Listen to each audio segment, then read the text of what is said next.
சமூகம் அப்படின்னா என்ன அப்படின்னா, இப்போ குடும்பம், சமூகம். குடும்பத்தோட அடுத்த நிலை தான் சமூகம். அப்படின்னா என்ன? குடும்பம்னா அடுத்த நிலை. குடும்பத்தோட அடுத்த நிலைன்னா என்ன? கூட்டு குடும்பம். கூட்டு குடும்பத்திற்கான உண்மையான பேர் தான் சமூகம். கூட்டு குடும்பங்கிறது ஒரு சரியான சொல்லே கிடையாது. குடும்பங்கள்லாம் கூட்டாக இருந்தால் அது கூட்டு குடும்பம் அப்படின்னு சொல்கிறோம். குடும்பம் எப்படி ஒரு மனித வாழ்க்கை முறையில் ஒரு இயற்கையான அமைப்போ, ஒரு அவசியமான அதாவது குடும்பம் என்கிற அமைப்பு இல்லாமல் மனித வாழ்க்கையை யோசிக்க முடியாதுல்ல. அதே மாதிரி சமூகம் என்கிற அமைப்பு இல்லாமலும் மனித வாழ்க்கையை நம்ம யோசிக்க முடியாது, யோசிக்கவும் கூடாது. சமூகம் என்பது என்னென்னா கூட்டு குடும்பம் தான். ஆக கூட்டு குடும்பம் என்கிற அமைப்பு இல்லாமல் மனித வாழ்க்கையை நம்ம யோசிக்கக்கூடாது. ஆனால் அப்படி ஒரு நிலைமை வேறு வழி இல்லை அப்படின்ற மாதிரி எதெல்லாம் தவிர்க்க முடியுமோ. குடும்பம் கூட சிதைஞ்சு போச்சு. அதாவது குடும்பத்தில் கூட அப்பா அம்மா பிள்ளைகள் எல்லாம் ஒன்றா இருக்க முடியாத ஒரு காலகட்டத்தில் நம்ம வாழ்ந்துட்டுருக்கோம். குடும்பம் என்கிற அமைப்பு கூட பல இடங்களில் கேள்விக்குறியாக இருக்குது. அந்த அளவுக்கு தான் இருக்குது. குடும்பத்தினர் அனைவரும் ஒற்றுமையாக இருக்குது. பிள்ளைகள்லாம் படிப்பதற்காகவோ அல்லது தொழில் செய்வதற்காகவோ வெளியூர்களுக்கு போகிறார்கள், வெளியிடங்களில் வசிக்கிறார்கள், வெளிநாடுகளில் வசிக்கிறார்கள். பெற்றோர்கள் பிள்ளைகளை பிரிந்து பணத்தை சம்பாதிப்பதற்காக வெளியூர்களுக்கும் வெளிநாடுகளுக்கும் சென்று அப்போது குடும்பம் என்பது குடும்பத்தில் உள்ள அனைவரும் ஒற்றுமையாக இருந்தால்தான், ஒரே வீட்டில் அதாவது ஒரே இடத்தில் இருந்தால்தான் அது குடும்பம். ஒரு குடும்பத்தில் உள்ள உறுப்பினர்கள் அனைவரும் வெவ்வேறு இடங்களில் வசிக்கிறார்கள். வெவ்வேறு காரணங்களுக்காக, தொழில் காரணத்திற்காகவும், கல்வி கற்பதற்காகவும் வெவ்வேறு இடங்களுக்கு செல்கிறார்கள் என்றால் அந்த குடும்பம் என்கிற அமைப்பு அங்கு இல்லை அப்படின்னு தான் அர்த்தம்.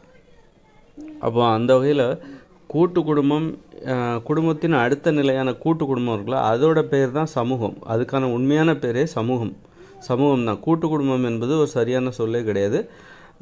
மொழி அந்தளவுக்கு மொழியில் நம்ம கவனம் செலுத்தாமல் நம்ம பணம் சம்பாதிப்பில் மட்டுமே குறியாக இருந்து அந்நிய மொழி மோகம், ஆங்கில மோகம், ஆங்கில வழியில் தான் கல்வி, ஆங்கில வழியில் தான் தொழில், அப்புறம் ஆங்கிலம் கலந்து நாம் பேசுவது, நம்ம வாழ்க்கை முறையில் ஆங்கில மொழி அதிகமாக ஆதிக்கம் செலுத்தியதால் என்ன ஆயிடுச்சுனாக்கா, ஆங்கில மொழி ஆதிக்கம் செலுத்தினதால் நம்ம தமிழ் மொழி மீது நம்ம கவனம் செலுத்தலை. தமிழ் மொழியில் உள்ள வார்த்தைகள் இதெல்லாம் பற்றி நம்ம அதெல்லாம் என்ன பொருள் தரும் அதை பற்றி நம்ம கவனம் செலுத்தலை. அதை நம்ம அலட்சியப்படுத்திட்டோம். அது அந்த அளவுக்கு முக்கியம் இல்லை அப்படின்ற மாதிரி. அப்போ நம்ம நிறைய வார்த்தைகளுக்கான அர்த்தத்தை புரிஞ்சிக்கல. நிறைய வார்த்தைகளுக்கு நம்ம தவறான அர்த்தத்தை புரிஞ்சுக்கிட்டு நம்ம ஏதோ வேகமாக போய்கிட்டுருக்கோம். அது அப்படின்னு சொல்லிட்டு அதெல்லாம் அவ்வளோ வேகமாக போயிட்டுருக்கும்போது இதெல்லாம் அந்தளவுக்கு முக்கியம் இல்லை அப்படிங்கிற மாதிரி நம்ம அப்போ தான் இந்த மாதிரி தவறான புரிதல் கொண்ட வார்த்தைகள் தவறான புரிதல் இல்லை. கூட்டு குடும்பம் என்பது சரியான புரிதலாக இருக்கலாம். ஆனால் அது எப்படிப்பட்ட ஒரு பாமரத்தனமான ஒரு வார்த்தை தான் ஒரு வார்த்தை தான் கூட்டு குடும்பம் அப்படிங்கிற ஒரு வார்த்தை. கூட்டு குடும்பம் குடும்பத்தின் அடுத்த நிலை கூட்டு குடும்பம் நம்ம சொல்கிறோம். அதுக்கான உண்மையான பொருள் சமூகம் என்பது தான். ஆனால் சமூகம்னு நம்ம யாரை சொல்கிறோம் அப்படின்னா, சமூகம்னா என்னென்னாக்கா, சரி சமூகம்னா அங்கே யார் இருப்பாங்க? குடும்பம்னா தெரியும், அப்பா அம்மா பிள்ளைகள் இருப்பாங்க, அப்படி தானே? இதுதான் குடும்பம். அங்கே குடும்பத்தில் தாத்தா பாட்டி உறவினர்லாம் அங்கே வரமாட்டாங்க. அங்கே அப்பா அம்மா பிள்ளைகள், அதுதான் குடும்பம். அதுவும் யார் இருப்பாங்கனாக்கா, குடும்பத்தில் யார் இருப்பாங்க அப்படின்னா, ஒரு 18 அல்லது 16 வயசுக்கு உட்பட்ட பிள்ளைகள் தான் அந்த குடும்பம் என்கிற அமைப்பிற்குள் இருப்பாங்க. அவங்க தான் அந்த பெற்றோர்களின் கட்டுப்பாட்டில் இருப்பாங்க. அப்பெற்றோர்களின் கட்டுப்பாட்டில் இருக்க வேண்டும் என்பதற்காக அவர் குடும்பம் என்கிற அமைப்பிற்குள் ஒரு 16 வயசு வரைக்கும் இருப்பாங்க. 16 வயசு ஆயிடுச்சா அவங்கள பெற்றோர்கள் அதிகாரப்பூர்வமாக கட்டுப்படுத்த முடியாது. 16 வயசு வரைக்கும் ஒரு அதிகாரப்பூர்வமாக கட்டுப்படுத்தலாம். ஆனால் 16 வயசுக்கு மேலே வந்துருச்சுனாக்கா அவங்க அதிகாரப்பூர்வமாக கட்டுப்படுத்தக்கூடாது என்பதற்காகவே அவர் குடும்பம் என்கிற அமைப்பிலிருந்து தனி கொடுத்தனம் போயிடுவாங்க. தனி கொடுத்தனம் போகிறதுக்கு அவங்க கல்யாணம் பண்ணியிருக்கணுங்கிற அவசியம் இல்லை. 16 வயசுக்கு மேலே போயிடுச்சுனாலே அவங்க இதை சுதந்திரமாகவும் தன்னிச்சையாகவும் வாழ்வதற்கு பெற்றோர்களுடைய தலையீடு இருக்கக்கூடாது என்பதற்காக தனி கொடுத்தனம் போகிறாங்க. தனி கொடுத்தனம்னா இதெல்லாம் எங்கே வருது அப்படின்னா, இயற்கையோடு இணைந்த மனித வாழ்க்கை 2020க்கு அப்புறம் வரப்போகிற இயற்கையோடு இணைந்த மனித வாழ்க்கையில் அங்கே குடும்பம் என்கிற அமைப்பில் செயல்பாடு பற்றி தான் நான் இப்போ சொல்லிகிட்டு இருக்கேன். அப்போ என்ன ஆகும் அப்படின்னா, தனி கொடுத்தனம்னாங்க அந்த குடும்பத்தை விட்டே வெளியே ரொம்ப தூரம் போக மாட்டாங்க. ஒரு கூட்டு குடும்பம் என்பது ஒரு வளாகம். அந்த குடும்பத்திற்குள் நடக்கின்ற அதாவது சமூகம் என்பது கூட்டு குடும்பம் எனப்படுகிற சமூகம் என்கிற ஒரு வளாகத்திற்குள், அது ஒரு காம்பவுண்ட் இருக்குன்னு வச்சிங்களேன், ஒரு எல்லை இருக்கும். ஒரு குடும்பத்திற்கு ஒரு எல்லை இருக்குல்ல, இது என்னுடைய வீடு, என்னுடைய குடும்பம், அதற்கென்று அந்த குடும்பம் இயங்குவதற்கான பரப்பளவிற்குள் ஒரு எல்லை இருக்குது அப்படின்னா, அது மாதிரி கூட்டு குடும்பம் என்பது ஒரு எல்லைக்குட்பட்ட ஒரு பகுதி. அந்த கூட்டு குடும்பம் என்கிற எல்லைக்குட்பட்ட பகுதியில் ஒரு 8 குடும்பம் இருக்கும். 8 குடும்பம் சேர்ந்தது தான் ஒரு கூட்டு குடும்பம். 8 குடும்பத்தில் மொத்தம் 16 உறுப்பினர்கள் இருப்பாங்க அதிகபட்சமாக. இதெல்லாம் எப்படி எந்த கணக்கு அப்படின்னு சொல்லிட்டு நான் பின்னர் விவரமாக சொல்கிறேன். ஒரு கூட்டு குடும்பம் என்பது தாய் வழி உறவோடு தொடர்புடையது. தந்தை எப்படி தாய் வழி உறவோடு தொடர்புடையது அப்படின்னாக்கா, திருமணம் ஆனாக்கா ஒரு பெண் கணவனுடைய வீட்டுக்கு போகிறா, அது இயற்கையோடு இணைந்த மனித வாழ்க்கையில் கிடையாது. திருமணம் ஆயிடுச்சா ஒரு கணவன் தான் தனது மனைவியின் வீட்டுக்கு சென்று போய் குடியேற வேண்டும். தனது மனைவியின் பிறந்த வீட்டிற்கு சென்று விட வேண்டும். அப்போது ஒரு பெண் தன்னுடைய கணவனுடைய வீட்டுக்கு சென்று வாழுகின்ற வழக்கு இயற்கையோடு இணைந்த மனித வாழ்க்கையில் கிடையாது. அப்படின்னா தாய் வழி உறவுகள் தான், தாய் வழி உறவுகள் வசிக்கின்ற இடம்தான் கூட்டு குடும்பம் எனப்படுகிற சமூகம். அந்த வகையில் ஒரு குடும்பம் என்கிற அமைப்பு ஒரு குடும்பம் ஒரு கூட்டு குடும்பத்தில் தாத்தா பாட்டி எல்லாருமே இருப்பாங்க. தாத்தா பாட்டி, அப்புறம் சித்தி எல்லாருமே இருப்பாங்க. சித்தி சித்தப்பா எல்லாருமே இருப்பாங்க. இப்போ பூட்டன் எல்லாருமே இருப்பாங்க. ஆனால் பேரன் எல்லாமே இருப்பாங்க. ஆனால் இது எல்லாமே ஒரு கூட்டு குடும்பம் என்கிற ஒரு வளாகத்தில் 8 குடும்பம் இருக்கும். ஒரு குடும்பத்தில் அப்பா, அம்மா, பிள்ளைகள், அப்புறம் தாத்தா பாட்டிங்கிறவங்க அவங்க தனியாக அதே கூட்டு குடும்ப வளாகத்திற்குள் தனியாக இருப்பாங்க. தனி குடித்தனம் வசிப்பார்கள். பிள்ளைகள் 16 வயசு வரைக்கும் தான் அப்பா அம்மா கூட இருக்கணும். அதுக்கப்புறம் அவர் தனியாக வசிக்க போய்விடுவார்கள். தனியாகனா அதே குடும்பத்திற்கு பக்கத்தில் தான், அதை பார்க்கிற தூரத்தில் தினமும் அவர்கள் ஒன்றாக பேசுகிற ஒற்றுமையாக தான் ஒரு கூட்டு குடும்பம் என்கிற ஒரு அமைப்பிற்குள் ஒற்றுமையாக தான் எல்லோரும் வசிப்பாங்க. ஆனால் அவங்க 16 வயசுக்கு அப்புறம் என்ன பண்ணுன்னா, தன்னுடைய பெற்றோர்களிடமிருந்து விடுபட்டு பக்கத்தில் இருப்பாங்க. பக்கத்தில் ஒரு காம்பவுண்டுக்குள்ளே போயிடுவாங்க. அப்புறம் திருமணம் ஆன பிறகு இப்போ 16 வயசுக்கு மேலே அவங்க பெற்றோர்களிடமிருந்து விடுபட்டு அப்புறம் தனியாக வசிக்க போவாங்க. அப்போ அவங்களுக்கு திருமணம் ஆகிடும். அவர் 18 வயசுக்கு மேலாம் திருமணம் ஆகணும். திருமணம் நடைபெற வேண்டும். அதுக்கப்புறம் அவங்க கணவன் மனைவி அப்படின்னு சொல்லிட்டு இப்போ பையன் இருக்கிறான், ஒரு குடும்பத்தில் பையன் இருக்கிறான் அப்படின்னா, அந்த பையன் என்ன பண்ணுவான் அப்படின்னா, வேற ஒரு கூட்டு குடும்பத்தில் உள்ள ஒரு பெண்ணை திருமணம் செய்து கொண்டு அந்த பெண் வசிக்கின்ற கூட்டு குடும்பத்திற்கு சென்று விடுவான். அப்போ வாரத்தில் ஒரு வாட்டி பார்ப்பதற்கு, தனது பெற்றோரை பார்ப்பதற்கு அந்த பையனுக்கு அனுமதி உண்டு. ஆனால் அந்த ஒரு குடும்பத்தில் ஒரு பெற்றோர் இருக்கிறார்கள், அவர்களுக்கு ஒரு பெண் குழந்தை இருக்கிறது என்றால், அந்த பெண் குழந்தை தனது 18 வயசில் ஒரு திருமணம் செய்து கொள்கிறாள். அவள் தனது பிறந்த கூட்டு குடும்பத்தில் தான் வசிப்பாள்.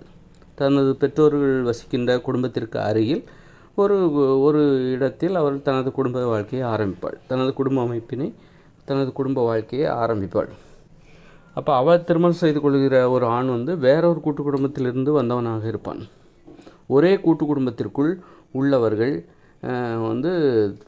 திருமணம் செய்து கொள்ளக்கூடாது. இப்போ திருமண உறவுங்கிறது எப்படி நடைபெறும் அப்படின்னா, ஒரே கூட்டு குடும்பத்திற்குள் இந்த ஒரு கூட்டு குடும்பத்திற்குள் 8 குடும்பமும் வசிக்கும்னு நான் சொல்லியிருக்கேன். அப்படிங்கும்போது ஒரு குடும்பத்தில் உள்ள ஒரு பையனோ பொண்ணோ பக்கத்தில் வசிக்கின்ற இன்னொரு குடும்பத்தில், அதாவது ஒரே கூட்டு குடும்பத்திற்கு உட்பட்ட 8 குடும்பத்திற்குள் வேறு ஏதாவது ஒரு குடும்பத்திலிருந்து ஒருவனையோ அல்லது ஒருத்தையோ திருமணம் செய்து கொள்ளக்கூடாது. அவர்கள் திருமணம் செய்து கொள்கிறவர்கள் வேறொரு கூட்டு குடும்பத்தை சேர்ந்தவர்களாக இருக்க வேண்டும். இதெல்லாம் இயற்கையான விதிமுறை, என்னுடைய விருப்பமோ ஒன்றும் கிடையாது. இதெல்லாம் இயற்கையான விதிமுறை பற்றி தான் நான் சொல்லிகிட்டு இருக்கேன். ஒரு குடும்ப அமைப்பிற்கான இயற்கையான விதிமுறை பற்றி தான் நான் சொல்லிகிட்டு இருக்கேன். அந்த வகையில் இதை பற்றி நம்ம பேசலாம், விரிவாக பேசலாம். சமூகம் என்பதற்கான உண்மையான விளக்கம் என்னென்னாக்கா, கூட்டு குடும்பம் தான். கூட்டு குடும்பத்திற்கான தூய தமிழ் சொல் அது சமூகம் என்பது தான். ஆனால் இன்றைக்கி சமூகம் என்பதற்கு நாம் என்ன கற்பிக்கிறோம் அப்படின்னா, ஒருத்தர் சமூக போராளி அப்படின்னு சொல்கிறாரு. அப்படின்னா ஒரு ஆண் என்ன பண்ணணும், தனது குடும்பத்திற்காக உழைக்கணும். ஆணோ பெண்ணோ தனது குடும்பத்திற்காக உழைக்கணும். அப்புறம் தனது சமூகத்திற்காக உழைக்கணும், அதாவது தன்னுடைய கூட்டு குடும்பத்திற்காக உழைக்கணும். அப்புறம் நம்ம தெருவுக்காக உழைக்கணும். அந்த ஒரு தெருவில் ஒரு 10 கூட்டு குடும்பங்கள் சேர்ந்தது ஒரு தெருன்னு வச்சுக்கலாம். ஒரு வரிசையில் 5 தெரு 5 கூட்டு குடும்பம். அப்போ வந்து என்ன பண்ணணுன்னாக்கா ஒரு தெருங்கிறது எப்படின்னா 10 கூட்டு குடும்பங்கள் சேர்ந்தது ஒரு தெரு. அப்படின்னா ஒரு வரிசையில் 5 கூட்டு குடும்பங்கள் இருக்கணும். அதன் எதிர் வரிசையில் 5 கூட்டு குடும்பங்கள் இருக்கணும். நடுவில் வந்து இந்த 10 இந்த 10 கூட்டு குடும்பங்களுக்கு தேவையான, அதாவது இந்த 10 சமூகத்திற்கு தேவையான பயன்படுத்துகிற சாலை மற்றும் இதற்கு இடையில் என்ன இருக்கும் அப்படின்னா விளையாட்டு மைதானங்கள் இருக்கும், கலை பூங்காக்கள் இருக்கும், அப்புறம் வந்து காதல் பூங்காக்கள்லாம் இருக்கும். காதல் பூங்காக்கள்லாம் மனித வாழ்க்கை முறையில் வந்து ஒரு ஊரில் இருக்கணும்.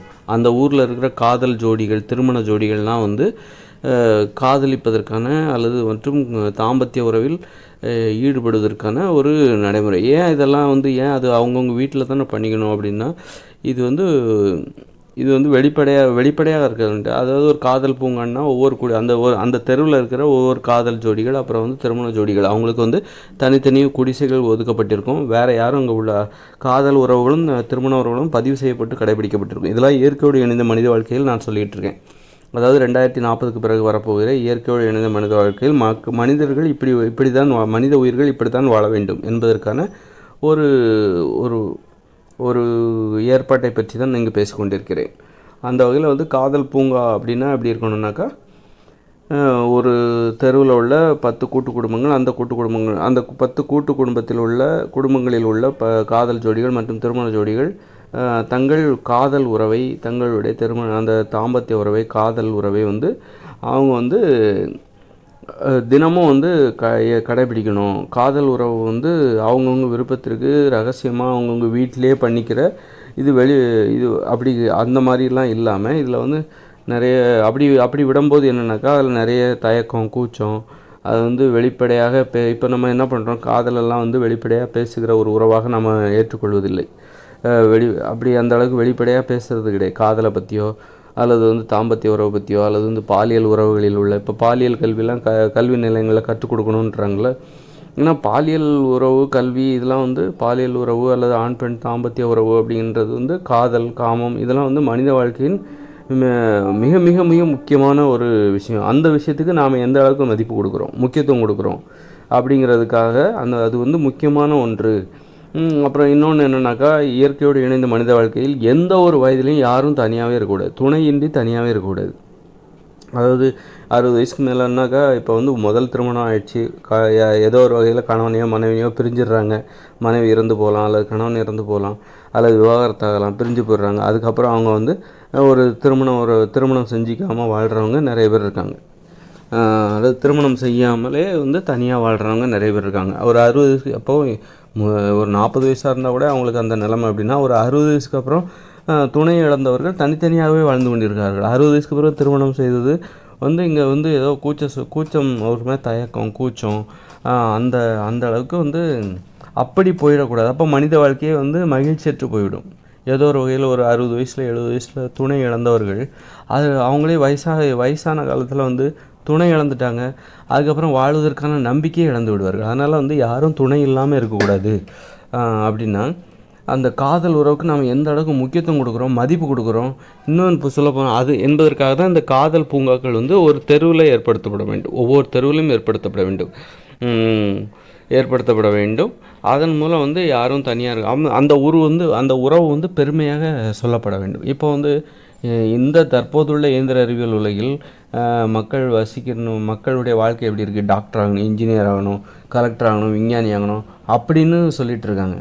அப்படி தானே? அப்போ மக்களுடைய கவனம், பெருமை இது எல்லாமே வந்து நான் காதலிக்கணும் அல்லது கடைசி வரைக்கும் குடும்பத்தோடு வசிக்கணும், வாழணும், மகிழ்ச்சியாக இருக்கணும், என்னுடைய பிள்ளைகள் எல்லாம் வந்து ஒற்றுமையாக என் வீட்டிலே இருக்கணும், என் குடும்பத்தோடு அது மாதிரி பிரிஞ்சு அப்போது அந்த குடும்ப வாழ்க்கைக்கு அந்த அளவுக்கு நம்ம முக்கியத்துவம் கொடுக்கல. நம்முடைய கவனம் நாம் எதை முக்கியத்துவமாக நினைக்கிறோம் அப்படின்னா தொழிலில் தான் முக்கியத்துவமாக நினைக்கிறோம். தொழில், அதாவது விஞ்ஞானம் அல்லது விஞ்ஞானி ஆகணும், டாக்டர் ஆகணும், இன்ஜினியர் ஆகணும், கலெக்டர் ஆகணும் அப்படின்னு சொல்லிட்டு நம்ம தொழிலுக்கு தான் அதிக முக்கியத்துவம் கொடுக்குறோம். அதனால் என்ன பண்ணுறோம் அப்படின்னா நம்முடைய கவனம் வந்து நாம் வந்து இந்த பாலியல் உறவுகளை அலட்சியப்படுத்துகிறோம். அதனால ஏற்பட்ட விளைவு தான் நிறைய பேர் தனியாக வாழ்கிறாங்க. திருமண துணை இல்லாமல், திருமண துணை கல்யாணம் ஆகாமல் கூட நிறைய பேர் வாழ்கிறாங்க. அப்புறம் கல்யாணம் ஆனதுக்கப்புறம் ஏதோ ஒரு காரணத்திற்காக துணையை இழந்து தனித்தனியாக வாழ்கிறாங்க, தனிமையில் வாழ்கிறார்கள். இப்படி வாழ்கிறவர்கள் ஒரு இளமையில் ஓகே சரி 40 வயசில் ஓகே, ஆனால் ஒரு 60 வயசில் 70 வயசில் துணையை பிரிஞ்சுட்டாங்கன்னா அவங்களுக்கு வாழ்க்கையே வெறுமையாக போய்விடும். ஏன்னா ஒரு 70 வயசில் தான் துணை அவசியமாக தேவைப்படுது. 70 வயசில் 60 வயசில் தான், அதில் எல்லா வயசுலேயுமே துணை தேவைப்படுது. அப்போது நம்ம காதலுக்கு முக்கியத்துவம் கொடுக்கணும், அதை தூக்கி பிடிக்கணும். காதல் உறவை யாருமே தனியாக வாழக்கூடாது. அப்புறம் அந்த காதல் உறவை பெருமையாக கடைபிடிக்க வேண்டும். அதை இன்னொன்று என்னென்னாக்கா, இப்போ அதில் ஒரு போட்டி இருக்கணும். போட்டி ஏன் இருக்கணும் அப்படின்னா, காதல் உறவை கடைபிடிப்பதற்கு, தாம்பத்திய உறவை கடைபிடிப்பதற்கு போட்டி இருக்கணும். நிறைய பேர் கல்யாணம் பண்ணிட்டாங்க, என்ன பண்ணுறாங்க அப்படின்னா, ஒரு வயசுக்கு மேலே போச்சுனாக்கா உடலுறவு வச்சுக்கிறத குறைச்சிக்கிறாங்க. குறைச்சி அது ஒரு வாரத்துக்கு ஒரு வாட்டி இல்லை 2 மாதத்துக்கு ஒரு வாட்டி அந்த மாதிரி குறைச்சிக்கிறாங்க. அல்லது 2 நாளைக்கு ஒரு அந்த மாதிரி குறைச்சிக்கிறாங்க. 2 நாளைக்கு ஒரு வாட்டி பண்ணுறது நல்ல சரியான விஷயந்தான். ஆனால் குறைச்சிக்கிறாங்க, தவிர்த்துக்கிறாங்க. 6 மாதத்துக்கு ஒரு வாட்டி. அப்புறம் உடலுறவை வச்சுக்கிறதே விட்டுறாங்க. அப்போது இதில் என்ன ஏன் வச்சு அப்படின்னா, இங்கே ஒரு போட்டி என்பது இல்லை. இங்கே காதலிப்பதற்கான போட்டி இல்லை, தாம்பத்திய உறவில் ஈடுபடுவதற்கான போட்டி இல்லை. அப்போ என்ன பண்ணணும் அப்படின்னா, அந்த போட்டியை நாம் எப்படி உருவாக்கணும் அப்படின்னா, முதல்ல காதல் உறவு, பாலியல் உறவு இதெல்லாம் இயற்கையானது அப்படின்னு சொல்லிட்டு அதை நம்ம பெருமையாக நினைக்கிற மாதிரி நம்ம செய்யணும். அப்புறம் யாருமே தனியாக இருக்கக்கூடாது. ஒரு 18 வயசுக்கு பிறகு யாரும் தனித்தனியாக வாழக்கூடாது அப்படின்னு சொல்லிட்டு நம்ம ஒரு சட்டத்தை ஏற்படுத்தி எல்லோரும் திருமணம் செய்து கொண்டு வாழ வேண்டும். எந்த ஒரு வயசுலேயும் சரி, 100 வயசில் கூட யாருமே தனியாக வாழக்கூடாது. அந்த வயசில் ஒரு 100 வயசில் ஒரு ஆண் தனியாக வாழ்கிறாரு, அவருக்கு ஏற்ற ஒரு 95 வயசோ அல்லது 100 வயசில் யாராவது பெண் இருந்தாங்கன்னா, தனியாக இருந்தாங்கன்னா அவங்களோட சேர்த்து வைக்கலாம். அது பிடிச்சிருந்தா சேர்த்து வைக்கலாம். அந்த மாதிரி தனியாக வாழக்கூடாது. இப்போ தனியாக இல்லை, அது அவங்க விருப்பத்திற்கு உட்பட்டது, அதில் போய் நம்ம தலையிடக்கூடாது அப்படின்லாம் நம்ம சொல்லக்கூடாது. அது ஒரு பொதுவான நியதி. அவங்கவுங்க பிடிச்சவங்கள திருமணம் செஞ்சுக்கிறது, பிடிச்சவங்களோட வாழ்கிறது வேணால் தனிப்பட்ட விருப்பமாக இருக்கலாமே தவிர, திருமணம் செய்யாமல் வாழ்வது என்பது தனிப்பட்ட ஒரு விருப்பமாக ஏற்றுக்கொள்ளக்கூடாது. ஏன்னா திருமண உறவு மூலமாக தான் எல்லாருமே பிறந்தார்கள். திருமண உறவு அல்லது அதன் பிறகு வரக்கூடிய தாம்பத்திய உறவு அதன் மூலமாக தான். அதனால் ஆண் பெண் உறவு நான் யாரையும் திருமணம் செஞ்சுக்க மாட்டேன், யாருடனும் உடல் உறவு வச்சுக்க மாட்டேன், அது என்னுடைய விருப்பம், வச்சுக்கிறதும் வச்சுக்காததும் என்னுடைய விருப்பம் அப்படின்னு சொல்லக்கூடாது. அது தனிப்பட்ட விருப்பமாக நம்ம ஏற்றுக்கொள்ளக்கூடாது. அதே நேரத்தில்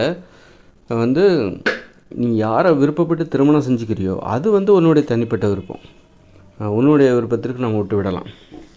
ஆக அப்போது இந்த மாதிரி அந்த திருமண உறவை, காதல் உறவை பெருமைப்படுத்த வேண்டும். அதை முக்கியத்துவம் கொடுக்கணும். அது ரொம்ப முக்கியமான விஷயம். தனியாக இருக்கிறத ஒரு அவமானமாக நினைக்கணும். அது அப்படி நினைக்கிற ஒரு காலகட்டம் இனிமேல் வரும். அப்போ இந்த மாதிரி இருக்கும்போது அப்போது அந்த காதல் பூங்கா அப்படிலாம் ஏற்படுத்தப்படுவது ஒரு தினமும் அந்த காதல் பூங்காவுக்கு அந்த தெருவில் உள்ள திருமண ஜோடிகள், காதல் ஜோடிகள் எல்லாம் வந்துட்டாங்கனாக்கா அவர்களுக்குன்னு கொடுக்கப்பட்ட குடிசையில் போயிட்டு அவங்க காதலிப்பதற்கு தொடங்க வேண்டும். 1 மணி நேரம், இது தினமும் 1 மணி நேரம். ஒரு ஊர் என்பது இப்போது இயற்கையோடு இணைந்த மனித வாழ்க்கையில் அங்கே ஒரு ஊரில் வாழ்கிறவர்கள், ஒரு ஊருங்கிறது ஒரு 30 தெருன்னு வச்சுக்கோங்க. ஒரு தெருங்கிறது 10 கூட்டு குடும்பங்கள் சேர்ந்தது ஒரு தெரு. அப்புறம் 30 தெருவில் அப்போ 300 கூட்டு குடும்பங்கள் இருக்கும். ஒவ்வொரு தெருவிலையும் இந்த ஏற்பாடு இருக்கும், இந்த காதல் பூங்கா என்கிற ஏற்பாடு இருக்கும்.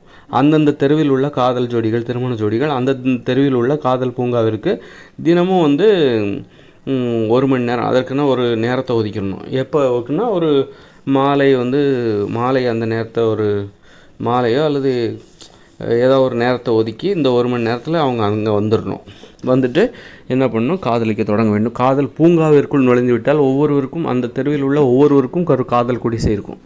அந்த குடிசைகள் போயிட்டு அவங்க காதலிக்கணும். அதே நேரத்தில் காதல் பூங்காவிற்குள் அதாவது யாருமே அதாவது ஒரு 18 வயசுக்கு கீழே உள்ளவங்க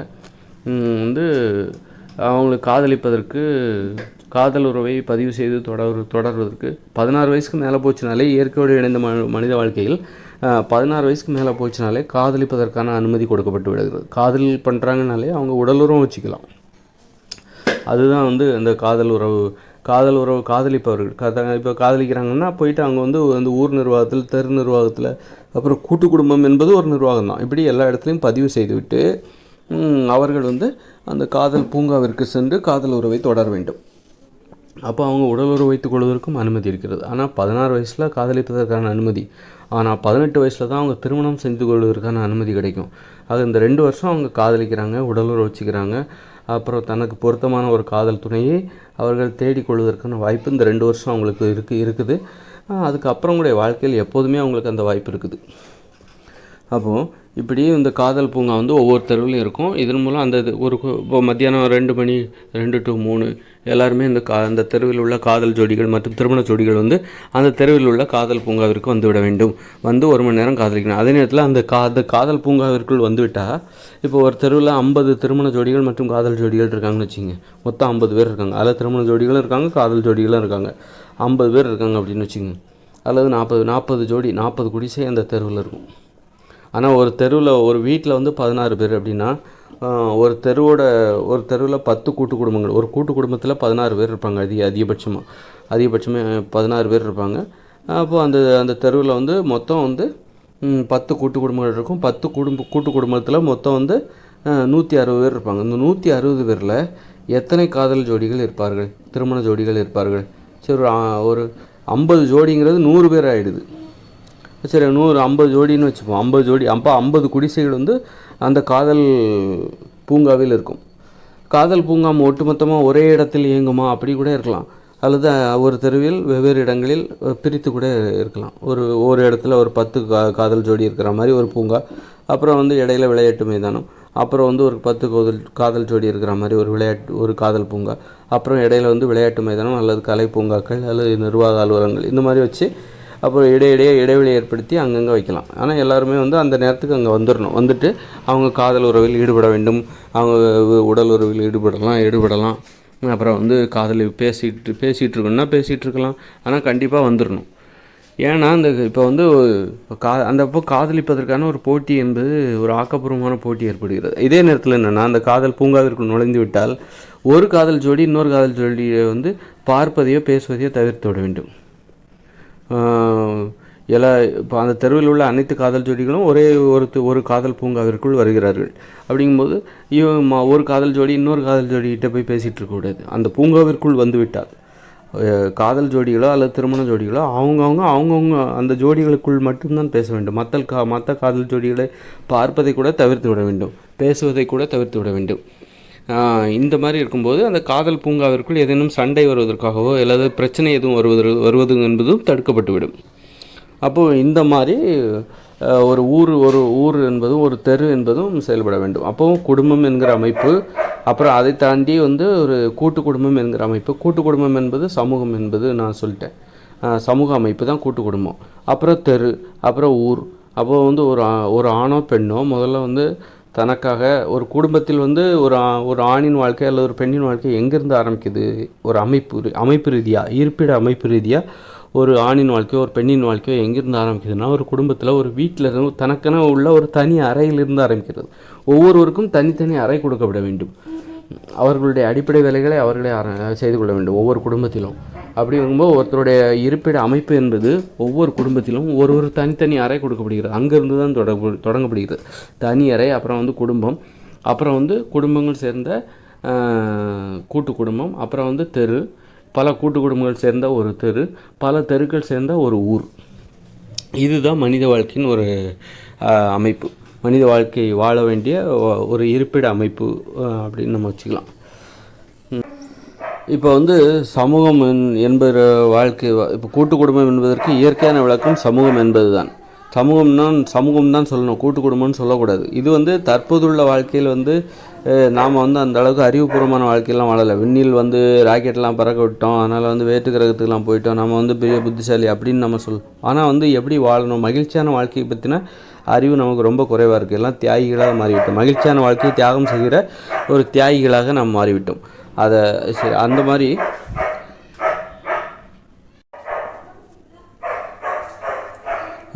அந்த மாதிரி ஒரு மகிழ்ச்சியான வாழ்க்கையை தியாகம் செய்கிற வாழ்க்கையை தான் நம்ம இப்போ வாழ்ந்துகிட்ருக்கோம் இந்த இயந்திர அறிவியல் உலகில். மகிழ்ச்சியான வாழ்க்கையை தியாகம் செய்துவிட்டு வாழ்கிற நம்ம வாழ்க்கை வந்து கண்டிப்பாக வந்து ஒரு அறிவுபூர்வமான வாழ்க்கையாக இருக்காது. நம்ம வந்து அறிவுபூர்வமாக வாழ்ந்துட்டுருக்கோம் அப்படின்னு அதனால தான் நிறைய மூட நம்பிக்கைகள்லாம் இருக்குது. ஏன் இவ்வளோ முன்னேறிட்டாங்க, வேற்றுக்கிறதுக்கெலாம் மனிதர் போயிட்டாங்க, ஆனால் வந்து ஏன் இவ்வளோ மூட நம்பிக்கை இருக்குது? நம்ம மூட நம்பிக்கைகளோடு தான் வாழ்ந்துட்டுருக்கோம். நமக்கு வந்து அறிவுபூர்வமான வாழ்க்கையெல்லாம் இப்போது உள்ள மக்கள் வாழலை.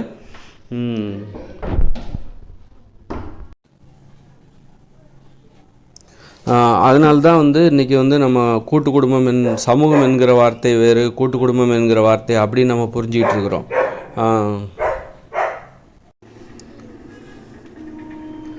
அப்போது நம்ம வந்து ஒரு அறிவுபூர்வமான வாழ்க்கையை வந்து நம்ம வாழலை. நம்ம வந்து வேற்று கிரகத்தெலாம் போயிட்டாலும் இவ்வளோ மூடநம்பிக்கைகள் இருக்குது மக்கள்கிட்ட.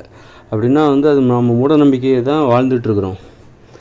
அதனால தான் வந்து சமூகம்னா என்ன, கூட்டு குடும்பம்னா என்ன அப்படிங்கிற புரிதல் இல்லை. இன்னொன்று வந்து இப்போ ஒருத்தர் சமூக போராளி, சமூகத்துக்காகவே உழைக்கிறாரு அப்படிங்கும்போது நம்ம என்ன நினச்சிக்கிறோம் அப்படின்னா, அதை வந்து இன்னும் தெளிவாக சொல்ல, இப்போ ஒருத்தர் சமூக போராளின்னு சொல்கிறாங்களே, அவங்களுக்கு சரி உண்மையாகவே எப்படி சொல்லணும் அப்படின்னா கூட்டு குடும்ப போராளின்னு தான் சொல்லணும். ஏன்னா சமூகம்னா என்ன அர்த்தம், கூட்டு குடும்பம் தான் அர்த்தம். அப்போ சமூக போராளின்னு நம்ம யாரெல்லாம் சொல்கிறோமோ அவங்கள வந்து நம்ம கூட்டு குடும்ப போராளி அப்படின்னு சொன்னால் அவருடைய செயல்பாடுகளை வந்து நம்ம எப்படி பார்ப்போம் அப்படின்னா, கூட்டு குடும்பத்துக்காக போராடுறாரு அதையே வெளியே சொல்லிகிட்டு இருக்காரு. இல்லை குடும்ப போராளி அப்படின்னா இவர் ஒரு குடும்ப போராளி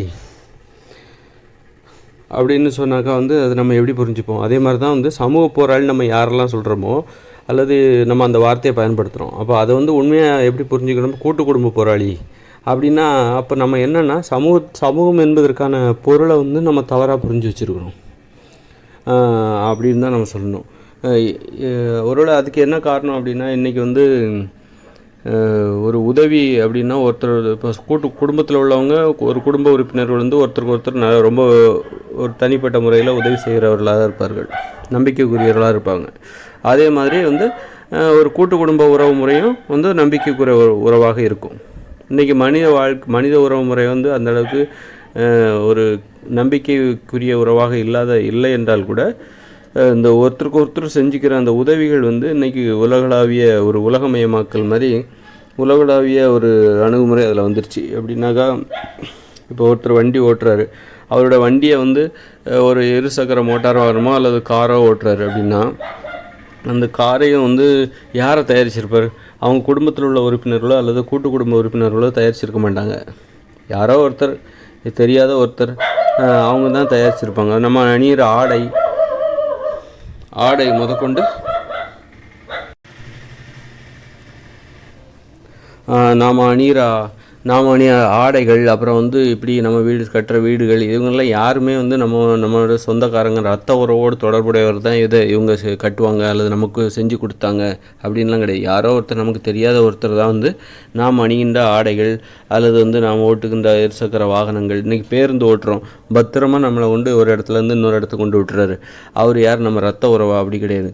அப்போது அப்புறம் இதெல்லாம் வந்து இந்த உதவிகள்லாம் வந்து ஒரு எப்படிப்பட்டதுன்னா ஒரு இரத்த உறவோடு தொடர்புடையவர்கள் செய்யக்கூடிய ஒரு உதவியோட மேலான உறவு. அதனால தான் என்ன ஆச்சு அப்படின்னா, இந்த சமூகம் என்கிற வார்த்தையை வந்து நம்ம எப்படி பண்ணுறோம் அப்படின்னா, ஒரு கூட்டு குடும்பம் என்கிற உறவு முறைக்குள் நம்ம அதை வைக்கக்கூடாது.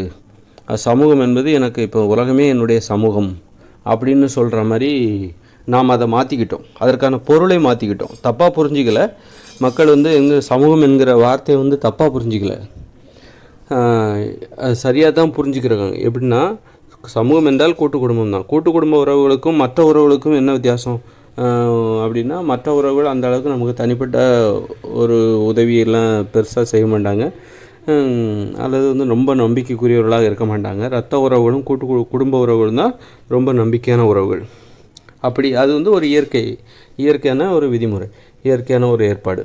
அப்படி தான் அது எல்லாருக்குமே அமையும். ஆனால் இந்த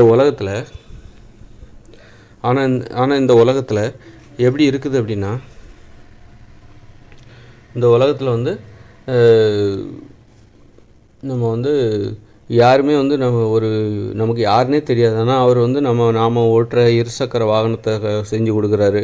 அப்புறம் வந்து நம்ம அணிகிற ஆடைகளை செஞ்சு கொடுக்குறாரு. நாம் உண்ணுகிற உணவுகளை வந்து யாரோ ஒருத்தர் உற்பத்தி பண்ணி நமக்கு அனுப்புகிறாங்க. அப்புறம் வந்து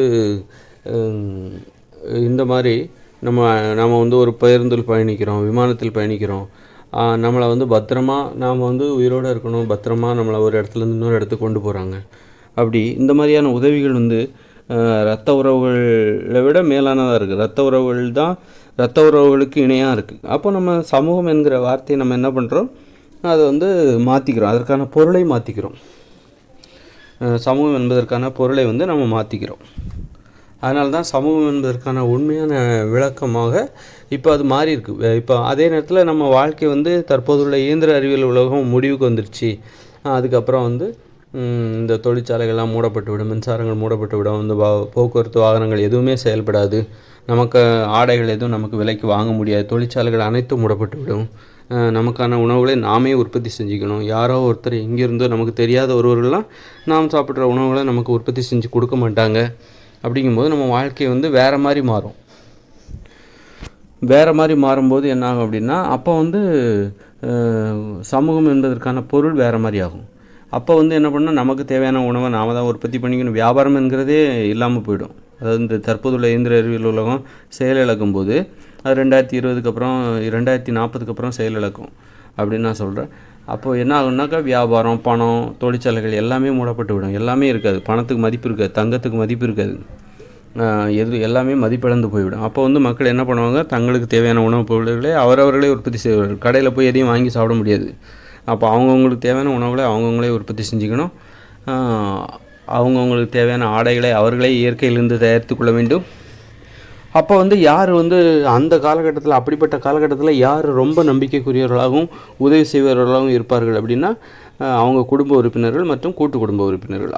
அவர்களிடமிருந்து இவர்கள் பெறுகிற உதவிகள் தான் மிகப்பெரிதாக இருக்கும். அப்போ வந்து சமூகம் என்பதற்கான பொருள் வந்து கூட்டு குடும்பம் தான் என்பதாக மாறி. சமூகம்னா என்னென்னாக்கா, குடும்பம்னா என்னென்னா, ஒரு குடும்பத்தில் உள்ளவர்கள் ஒருவருக்கொருவர் ரொம்பவும் நம்பிக்கைக்குரியவர்களாகவும் இருப்பாங்க. அந்தளவுக்கு உதவி செய்கிறவங்களாகவும் இருப்பாங்க. ஒரு மேலான உதவியை செய்யக்கூடியவர்களாக இருப்பாங்க. அப்போ சமூகம்னா என்னென்னாக்கா, அவர்களும் வந்து ஒரு சமூகத்தில் உள்ளவர்கள் ரொம்ப நம்பிக்கைக்குரியவர்களாக இருப்பார்கள், மேலான உதவிகளை செய்யக்கூடியவர்களாக இருப்பார்கள் அப்படிங்கிறது தான் அர்த்தம். அப்போ மேலான உதவிகளை செய்யக்கூடியவர்கள் ஒரு சமூகம் அப்படின்னு ஒரு சமூகமாக ஏற்றுக்கொள்ளப்பட வேண்டியவர்கள் ஒரு சமூகத்திற்குள் வந்து விடுகிறார்கள். மேலான உதவிகளை செய்யக்கூடியவர்கள் ஒரு சமூக அமைப்பிற்குள் வந்து விடுகிறார்கள். அப்போ வந்து தற்போதுள்ள இயந்திர அறிவியல் உலகில் வந்து மேலான உதவிகளை யாரெல்லாம் செய்கிறா? நிறைய பேர் செய்கிறாங்க. நம்ம ரத்த உறவுகள் தான் செய்கிறதில்ல. நம்ம போய் வெளியில் போய் பசியோடு இருக்க ஹோட்டலில் போய் சாப்பிட்றோம். அவங்க யாருன்னே தெரியாது. நமக்காக சமைச்சு வச்சுருக்காங்க. நம்ம காசு கொடுக்குறோம். அதில் காசு கொடுத்தா மட்டும் நமக்கு சாப்பாடு கிடச்சிருமா? அதனால் வந்து வியாபாரம் என்பது ஒரு சேவை, அப்படி தான் பார்க்கணும். அப்போ அவங்க நமக்காக சமைச்சு வச்சுருக்காங்க, நம்ம சாப்பிட்றோம். அது ஒரு மேலான உதவி. அப்போ மேலான உதவி. அப்போ நம்ம ட்ரெஸ் அணியணும், குளிர்லேருந்து பாதுகாப்புக்கு ட்ரெஸ்லாம் வாங்குகிறோம், ஒரு வாகனங்களை வாங்குகிறோம், நமக்கு தேவையான மின்சாரங்களை நம்ம வீட்டுக்கு வந்துடுது, தினமும் வந்துடுது. அதை வச்சு நம்ம வந்து நிறைய மின் சாதனங்களை இயக்கி நாம் வந்து பயனடைகிறோம். இதெல்லாம் யாரோ ஒருத்தர் செஞ்சிட்ருக்காங்க. அப்போ இதெல்லாம் மேலான உதவி தானே. அப்போ மேலான உதவிகளை செய்கிற அனைவருமே ஒரு சமூகத்திற்கு உட்பட்டவர்களாக ஈடுபடுகிறார். அதனால தான் நம்ம வந்து சமூகம் என்பதற்கான விளக்கத்தை வந்து கூட்டு குடும்பம் என்பது அல்ல அப்படின்னு நம்ம மாற்றிக்கிறோம். அப்போ வந்து இயற்கையோட இந்த இயந்திர அறிவியல் உலகம் இருக்கிற வரைக்கும் தான் இந்த மாதிரியான ஒரு புரிதல். இப்போ இந்த இயந்திர அறிவியல் உலகம் செயலிழந்துருச்சு அப்படின்னா அப்புறம் அது வந்து 2040க்கு பிறகு செயலிழக்கும் அப்படின்னு நான் சொல்கிறேன். செயலிழக்க ஆரம்பிச்சிச்சுன்னா விறுவிறுன்னு செயலிழந்துடும். உருவாக்குவதற்கு தான் நமக்கு ரொம்ப கஷ்டம். இந்த இயந்திர அறிவியல் உலகத்தை உருவாக்குவது தான் கஷ்டம். அது வந்து செயலிழப்பது என்பது வந்து சர்சர்னு நடந்துடும். அதனால் வந்து அதுக்கப்புறம் என்ன ஆகுனா, எல்லாருமே இயற்கையோடு இணைந்து மனித வாழ்க்கையை போவாங்க, அவ்வளோதான். அதுக்கப்புறம் வந்து அது ஒரு இயற்கையான ஏற்பாடு, மீண்டும் போராடவே மாட்டாங்க. இப்போ கொரோனா காலத்தில் எப்படி இந்த உலகம் செயலிழந்தது, ஆனால் வந்து மீண்டும் அவங்க எழுந்து வந்துட்டோம். ஆனால் அதே மாதிரி 2040க்கு அப்புறம் வரப்போகிறது வந்து அது வந்து ஏன் வருது அப்படின்னா, இப்போ இது வந்து கொரோனானால வந்தது, அல்லது வந்து ஒரு போர்னால் கூட இது போன்ற செயலிழப்பு ஏற்படும். இந்த கொரோனா காலகட்டத்தில் உலகத்தில் வந்து ஒரு தேக்கம் ஏற்பட்டது, ஒரு செயலிழப்பு ஏற்பட்டது, இயந்திர அறிவியல் உலக செயலிழப்பு ஏற்பட்டது. அதுபோன்ற செயலிழப்பு வந்து ஒரு நோயினாலும் ஏற்படலாம், அந்த கொரோனா போன்ற தொற்று நோயினாலும் ஏற்படலாம், அல்லது போர்கள் ஏற்பட்டால் கூட ஏற்படும். ஆனால் வந்து 2040க்கு பிறகு வரப்போகிற அந்த செயலிழப்பு வந்து எப்படிப்பட்டதுன்னா, மனித மூளையின் செயல்பாட்டை அடிப்படையாக கொண்டது. மனித மூளை வந்து அது வந்து எப்படின்னா, அது வந்து ஒத்துழைப்பு கொடுக்க போவதில்லை. அது வந்து இது அவ்வளோதான். ஏன்னா இது வந்து மனித மூளையின் செயல்பாட்டில் என்ன மாற்றம் ஏற்பட போகிறது அப்படின்னா, மனித உயிர்கள் வந்து இப்போல்லாம் நம்ம செஞ்சிட்ருக்கிறது வந்து ஒரு ஆராய்ச்சி, மனித உயிர்களாக மாறுவதற்கான ஒரு ஆராய்ச்சி, பரிணாம வளர்ச்சி. நம்ம சொல்கிறோம், குரங்கிலிருந்து மனிதன் மாறினான், மனித உயிர்கள் வந்தது அப்படின்னு நம்ம சொல்கிறோம்ல, அதோட உச்சக்கட்டத்தில் தான் நம்ம இப்போ இருக்கிறோம். நம்ம என்ன நினச்சிட்ருக்கிறோம், அந்த பரிணாம வளர்ச்சி நடந்து முடிந்து விட்டது என்று நாம் நினைத்து கொண்டிருக்கிறோம். இப்பொழுது தான் நடந்து முடிய போகிறது அல்லது முடிந்து கொண்டிருக்கிறது. அந்த காலகட்டத்தில் தான் நாம் வாழ்ந்து கொண்டிருக்கிறோம். மனித உயிர்கள், அதாவது குரங்கிலிருந்து மனித உயிர்களாக பரிணமிப்பதற்கான அந்த பரிணாம வளர்ச்சியின் உச்ச காலகட்டத்தில் தான் நாம் இப்போது வாழ்ந்து கொண்டிருக்கிறோம். அது முடியப் போகுது. அது இதெல்லாம் என்ன அப்படின்னா, காங்கிரீட் கட்டடங்கள், விமானங்கள், எப்படி வாழணும்னு தெரிவதற்கான ஒரு பரிசோதனை முயற்சி, அவ்வளோதான். இப்படி வாழக்கூடாது, எப்படியெல்லாம் வாழக்கூடாது என்பதை தெரிந்து கொள்வதற்கான ஒரு பரிசோதனை முயற்சி. இப்போ போர்லாம் பார்த்திங்கன்னா, அந்த காலத்தில் போரிட்டு கொண்டு இருந்தார்கள். அப்போ இன்றைக்கி ஏன் போரிடக்கூடாது என்பதை தெரிந்து கொண்டார்கள். அது மாதிரி தான் சரி விண்வெளிக்கெல்லாம் போகிறாங்க, அப்போ என்ன விண்வெளிக்கெல்லாம் போக வேண்டிய அவசியம் இல்லை அப்படிங்கிறத தெரிஞ்சுக்கிட்டாங்க. இப்படி உண்மைகளை தெரிந்து கொள்வதற்காக தான் நாம் ஒரு பரிசோதனை முறை இப்போ காங்கிரீட் கட்டடத்தெல்லாம் உருவாக்கி நல்லா பாதுகாப்பாக தான் வாழ்ந்துகிட்ருக்கோம் அப்படின்னு நம்ம நினைக்கலாம். இப்படியெல்லாம் வாழணுங்கிற அவசியம் இல்லை. இப்படியெல்லாம் வாழ்ந்தாக மகிழ்ச்சியாகவே வாழ முடியாது. இந்த மாதிரி கட்டிடங்களுக்குள்ளே நம்ம ஒரு காட்சி பொருளாக வேணால் வாழலாம். பார்ப்பதற்கு அழகாக இருக்கும், ஆனால் இது பழகுவதற்கு அழகாக இருக்காது, நல்லா இருக்காது, ஒரு மகிழ்ச்சியை தராது. இது உடலில் நிறைய நோய்களை உற்பத்தி பண்ணிவிடும். நோய்களுடன் தான் இந்த காங்கிரீட் கட்டிடங்களில் வாழ முடியும். ஆரோக்கியமாக வாழ வேண்டுமென்றால் அதற்கென ஒரு சூழ்நிலை இருக்கிறது. இயற்கையான சூழ்நிலைக்கு வந்தால் தான் ஆரோக்கியமாக வாழ முடியும், எளிமையாக வாழ முடியும், உறவுமுறைகளோடு வாழ வேண்டும், குடும்பமாக வாழ வேண்டும், சமூகமாக வாழ வேண்டும். அதற்கெல்லாம் தற்போதுள்ள இயந்திர அறிவியல் உலகம் ஏற்புடையது அல்ல என்பதை தெரிந்து கொள்வதற்கான ஒரு பரிசோதனை முயற்சி. இந்த பரிசோதனை முயற்சி எல்லாம் முடியும் போது மனித மூளையின் செயல்பாட்டிலே மாற்றம் ஏற்படுது. அந்த மாற்றம் என்ன மாற்றம் தான் என்ன ஆகுது அப்படின்னா, இந்த இயந்திர அறிவியல் உலகம் 2040க்கு பிறகு செயலிழப்பதற்கு காரணமாக இருக்கிறது. இன்று நம்ம ஆராய்ச்சி செய்கிறோம், உண்மைகளை தெரிந்து கொள்வதற்காக ஆராய்ச்சி செய்கிறோம். அந்த ஆராய்ச்சியின் மூலம் தான் நம்ம நிறைய தேவைகளை பூர்த்தி செய்து கொள்கிறோம். உண்மைகளை தெரிஞ்சுக்கிட்டாச்சு அப்படின்னா அந்த ஆராய்ச்சி தேவையில்லை. அந்த ஆராய்ச்சியின் மூலம் நிறைய விஷயங்களை நம்ம சாதிச்சோம்ல, அந்த விஷயத்தை தொடர்ந்து சாதிக்க முடியாது. இன்றைக்கி நம்ம ஆடைகள் கண்டுபிடிக்கிறோம், இதெல்லாம் ஒரு ஆராய்ச்சியின் மூலம் கிடைக்கப்பட்ட ஒரு விளைவு. ஆடைகள் கண்டுபிடிக்கிறோம், இது ரொம்ப கஷ்டப்பட்டு ஆராய்ச்சி செஞ்சு இதெல்லாம் பண்ணிகிட்ருக்கோம். கட்டிடங்கள், அதற்கான மூலப்பொருட்கள், தாது பொருட்கள், உலோகங்கள், இப்படி இதெல்லாம் ஆராய்ச்சியினால் கிடைக்கப்பட்ட ஒரு விளைவின் மூலம் இத்தகைய செயல்களை நாம் சாதித்து கொண்டிருக்கோம். இத்தகைய செயல்களை நாம் தொடர்ந்து சாதிக்க முடியாது. அதற்கு நம்ம மூளையின் செயல்பாடு தொடர்ந்து ஒத்துழைப்பு கொடுக்காது. அதன் செயல்பாடை முற்றிலும் மாற்றி அமைக்கப்பட்டு விட்டது அப்படின்னு தான் சொல்லணும். அப்படி மாற்றி அமைக்கப்பட்ட முதல் மனிதன் தான் நான் யார் என்றால், இந்த மனித உயிர்கள் பரிணாம வளர்ச்சி அடைந்து முழுமையடைந்த முதல் மனிதன் நான். அது இப்போது சரி, என்னுடைய நிலை எப்படி அடுத்த தலைமுறைக்கு வரும் அப்படின்னா, இனிமேல் பிறக்கிறாங்கள்ல ஒரு 2020க்கு அப்புறம் பிறக்கக்கூடிய குழந்தைகள், அவங்க எல்லாருமே இந்த மாதிரியான ஒரு செயல்பாட்டுக்குள்ளே வந்துடுவாங்க. அந்த மாதிரி செயல்பாடு என்ன ஆகும் அப்படின்னா, அவங்களால பெருசாக ஆராய்ச்சி பண்ண முடியாது. இந்த மாதிரி விண்வெளி ஆராய்ச்சி, அப்படி கடினமான முரட்டுத்தனமான உயிரை பணயம் வைத்து செய்யக்கூடிய செயல்களை செய்ய முடியாது. ஏன்னா அது அறிவுபூர்வமான செயலே இடலை. மகிழ்ச்சியாக வாழ்வது தான் மனித வாழ்க்கையின் நோக்கம் என்னும் பொழுது உயிரை பணயமாக வைத்து ஆராய்ச்சி செய்து வேற்று கிரகத்துக்கெலாம் போகணுங்கிறது ஒரு அறிவுபூர்வமான செயல் கிடையாது, அது ஒரு மூட நம்பிக்கை தான். அதனால் இது போன்ற புரிதல்கள்லாம் என்ன ஆகுது அப்படின்னா, மனித மூளையின் செயல்பாட்டை எளிமையாக அது மாற்றி அமைக்கிறது. சரி இப்போ நான் முழுமையடைந்த முதல் மனிதன், பரிணாம வளர்ச்சியில் முழுமையடைந்த முதல் மனிதன் அப்படின்னு நான் சொல்கிறேன். என்னுடைய மூளையின் செயல்பாட்டிற்கும் மற்ற மூளையின் செயல்பாட்டிற்கும் என்ன வித்தியாசம் மற்றவங்களோட, அதாவது இப்போ வாழ்ந்துகிட்டு இருக்கவங்க மற்றவங்க அப்படின்னு நான் சொல்லும்போது, என்னுடைய மூளை எனக்கு தொடர்ச்சியாக எண்ணங்கள், சிந்தனைகள், யோசனைகள் எதுவும் வராது. முன்னாடி வந்துகிட்டு இருந்தது, ஒரு 25 வயது வரைக்கும் அது அப்படி வந்துட்டு இருந்தது, வேகமாக வந்துட்டு இருந்தது. அது குறித்து எனக்கு கேள்விகள் இருந்தது. ஏன் இந்த எண்ணங்கள்லாம் யோசனைகள்லாம் தொடர்ச்சியாக வேகமாக வந்துக்கிட்டே இருக்குது? இதை நிறுத்துறதுக்காக தான் நிறைய பேர் தியானம்லாம் பண்ணுறாங்க. ஆனால் தியானம் முடிஞ்ச பிறகு திரும்பவும் அது தொடர்ச்சியாக ஓட ஆரம்பித்து விடுகிறது. அப்போ இது ஏன் தொடர்ச்சியாக வந்துக்கிட்டே இருக்கும்? ஏன் இந்த எண்ணங்கள், யோசனைகள், சிந்தனைகள் எல்லாம் ஏன் தொடர்ச்சியாக வந்துகிட்டு இருக்குது? தூங்கும்போது கூட அது தொடர்ச்சியாக ஓடிக்கிட்டே இருக்குது. ஏன் ஓடிக்கிட்டே இருக்குது அப்படிங்கிற கேள்வி எனக்கு கிடச்சிது. அப்படி ஓட வேண்டிய அவசியம் என்ன?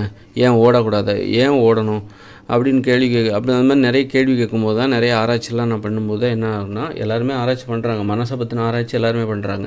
நான் அதன் ஆராய்ச்சியை நேரடியாக வைத்துக்கொண்டேன். மனதின் செயல்பாட்டில் ஒரு நேரடியாக எனது ஆராய்ச்சி அமைந்தது. அப்போது என்னன்னாக்கா அப்போ ஒரு இடைவெளி ஏற்பட்டது. இப்போ எல்லாருமே பிறந்த குழந்தைக்கு எந்த இடைவெளி இல்லை. பிறந்த குழந்தைகளுக்கு அந்த எண்ணங்கள், யோசனைகள், சிந்தனைகள் எல்லாம் தொடர்ச்சியாக வருவதில்லை. அதுக்கப்புறம் வளர தான் அந்த ஒரு பருவ வயது அடையும் போது, ஒரு 20 வயது அடைந்த பிறகு அந்த எண்ணங்கள், மனசில் ஏற்படுற எண்ணங்கள், சிந்தனைகள், யோசனைகள்லாம் தொடர்ச்சியாக வர ஆரம்பிக்குது. அப்புறம் அது வாழ்நாள் முழுவதும் தொடர்கிறது. அப்போது இது சரி, அப்போ ஒரு இடைவெளியோ இப்போ தொடர்ச்சியாக வருவது என்பது ஒரு இயற்கையான நிலை கிடையாது. இடையில ஒரு நிலை தான். இப்போ நமக்கு அமைதி தேவை. அப்படிங்கும்போது அமைதி இருந்தால் தான் தொடர்ச்சியாக இயங்குது. அதை வச்சு தான் நம்ம வந்து ரொம்ப கடினமாக உழைச்சிட்ருக்கிறோம், தொடர்ச்சியாக உழைத்து கொண்டு இருக்கிறோம். தொடர்ச்சியாக தொழில் உழைப்பதற்கு மூலதனமே இந்த மனதின் தொடர்ச்சியான இயக்கம்தான். அதை வந்து என்னுடைய கேள்விகள் வந்து நிறைய கேள்விகள் எனக்குள்ளே நான் கேட்கும்போது அந்த இடைவெளி ஏற்பட்டது. நம்ம இப்பொழுது இந்த அது வந்து 2006ன்னு சொல்லலாம். 2006 தான் எனக்கு அந்த இடைவெளி மனதில் அந்த இடைவெளி ஏற்பட்டது. இப்போ வந்து 2023 ஆயிடுச்சு. இப்போ வந்து என்ன ஆகுனா, என்னுடைய மனதில் வந்து எண்ணங்கள், யோசனைகள், சிந்தனைகள்லாம் தொடர்ச்சியாக வருவதில்லை. நிறைய இடைவெளி இருக்குது. யோசனைகள்லாம் நிறைய இடைவெளி இருக்குது. இந்த இடைவெளி இருக்குல்ல, இப்போ வந்து எனக்கு ஒரு யோசனை வருது மனசுக்குள்ளே அப்படின்னா, ஒரு அடுத்த யோசனை அல்லது அடுத்த சிந்தனை, அடுத்த எண்ணம் அப்படிங்கிற அடுத்த நினைவுகள் வந்து ஒரு 3 நிமிஷம் அல்லது 4 நிமிஷம் 5 நிமிஷம் கழித்து தான் வரும். அப்போ இடையில வந்து ஒரு உணர்வு இடைவெளி தான் இருக்கும், அமைதியாக இருக்கும், அங்கே எதுவுமே இருக்காது, வெற்றிடமாக இருக்கும். அப்புறம் 5 நிமிஷம் கழித்து ஒரு யோசனை வருது அல்லது ஒரு காட்சி வருது, ஒரு எண்ணங்கள் வருது, ஒரு ஒலி அதெல்லாம் வருது. அப்புறமா வந்து திரும்ப ஒரு இடைவெளி, அப்புறம் ஒரு 4-5 நிமிஷம் கழிச்சு நம்ம ஆனால் வேறு வேலைகளில் நம்ம கவனம் செலுத்திட்டு இருப்போம் அல்லது சும்மா கூட உட்காந்துட்ருப்போம். இந்த மாதிரி வரும்போது நம்மளால் வந்து எப்படி எண்ணங்களை மனசால் தொடர்ந்து உழைக்க முடியாதோ, தொடர்ச்சியாக எண்ணம் வருவது என்பது மனதின் ஒரு தொடர்ச்சியான உழைப்புன்னு தான் சொல்லலாம். அதை வச்சுக்கிட்டு தான், அதை மூலதனமாக வச்சுக்கிட்டு தான் நாம் இன்றைக்கி பெரிய பெரிய செயல்களை சாதிச்சுக்கிட்டு இருக்கிறோம். அப்போது இந்த மாதிரி மனித நிலையில் முழுமையடைந்தவர்கள், அதாவது என்னுடைய மனதின் செயல்பாடு அடிப்படையாக வைத்து பார்க்கும்பொழுது என்ன ஆகுனாக்கா, அவங்களால வந்து அவங்களுடைய மனது வந்து தொடர்ச்சியாக வேலை செய்யாது. அதனால் என்ன ஆகுன்னா, அவங்களால தொடர்ச்சியாக உழைக்க முடியாது. மனதுங்கிறது என்னென்னாக்கா மூளையின் செயல்பாடு தான் மனது. மூளையின் செயல்பாட்டில் ஏற்பட்ட ஒரு நோய் தான் ஒரு மனம் என்றால் என்ன என்றால் மூளையின் செயல்பாட்டில் ஏற்பட்ட ஒரு நோய் என்பதையும் தாண்டி உடல் முழுவதுமே ஏற்பட்ட ஒரு நோய் மனம் என்பது. அந்த மனம் எனும் நோயால் தான் நாம் மனித உயிர்களாகவே மாறினோம். குரங்கு தான் நமது இனத்தின் பெயர். குரங்குகளாக விலங்குகளாக வாழ்ந்து கொண்டிருந்தோம். விலங்கு என்பது ஒரு வாழ்க்கை முறை நிலைப்பாடு. அது இப்போ பறவை என்பது பறக்கும், விலங்கு என்றால் தாவர உண்ணிகள், மிருகம் என்றால் மாமிச உண்ணிகள். இதெல்லாம் ஒரு வாழ்க்கை நிலைப்பாடு.